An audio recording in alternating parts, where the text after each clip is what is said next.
কি বলবো এখন? আমি আমার স্বামীকে হারাইছি, অনেক কষ্টের কথা। পরে একদিন আমার স্বামী ওকে দেখে ফেলে।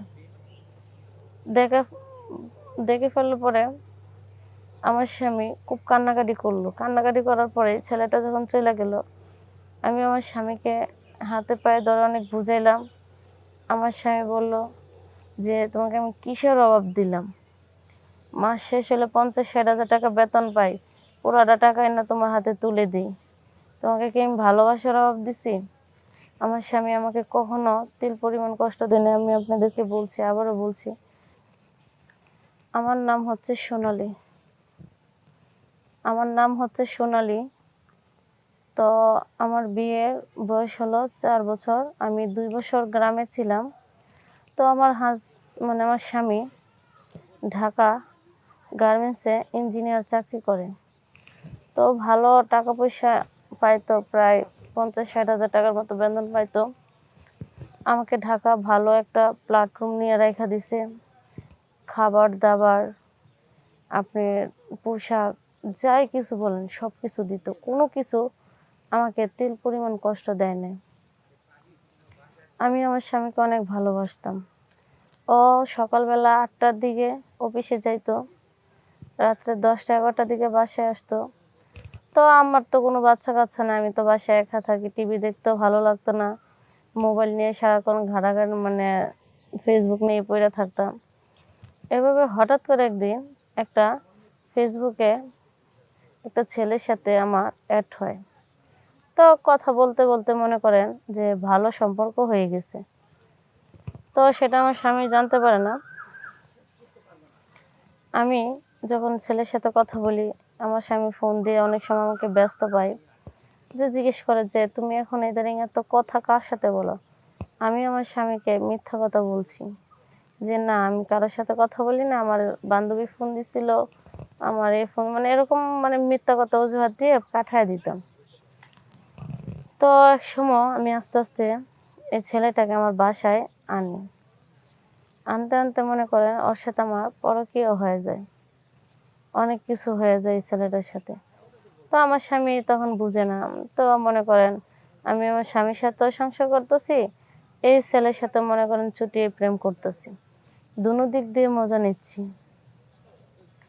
কিন্তু আমি যে সেটা কেন এরকম করলাম আমি নিজেও জানি না। আমার স্বামী আমাকে খুব ভালোবাসতো। সব দিক দিয়ে আমাকে সুখী রাখছিল।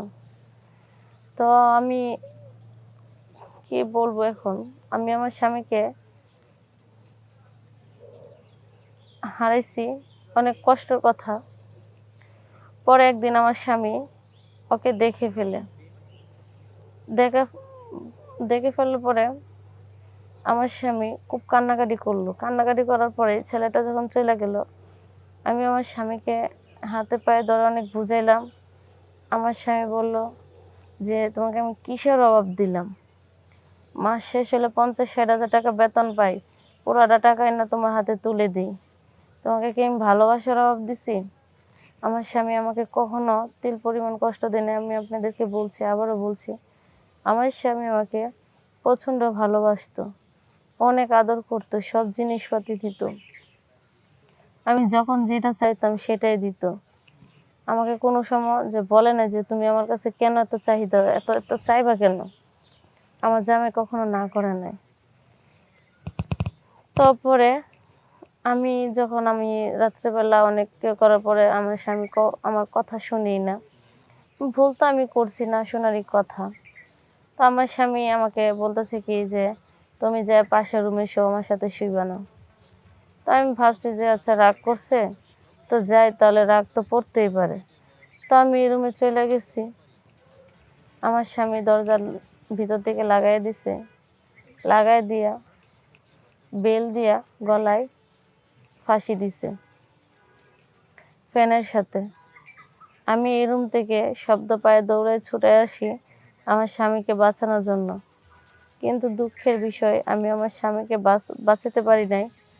এই নিয়ে আমি আপনাদের কাছে খুব লজ্জিত। আজকে আমার জন্য আমার স্বামী এই দুনিয়া থেকে চলে গেল।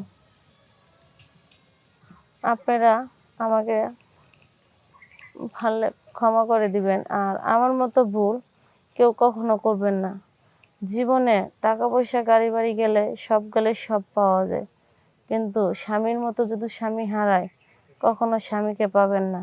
আমার স্বামী যে ভালোবাসা আমাকে দিছে, যে সব কিছু দিছে, এখন আমি আমার স্বামীকে হারায়া বুঝতেছি যে আমি পৃথিবীর এরকম একটা জিনিস হারাইছি যে পুরো পৃথিবীটা যদি খুঁজি তাও পাবো না।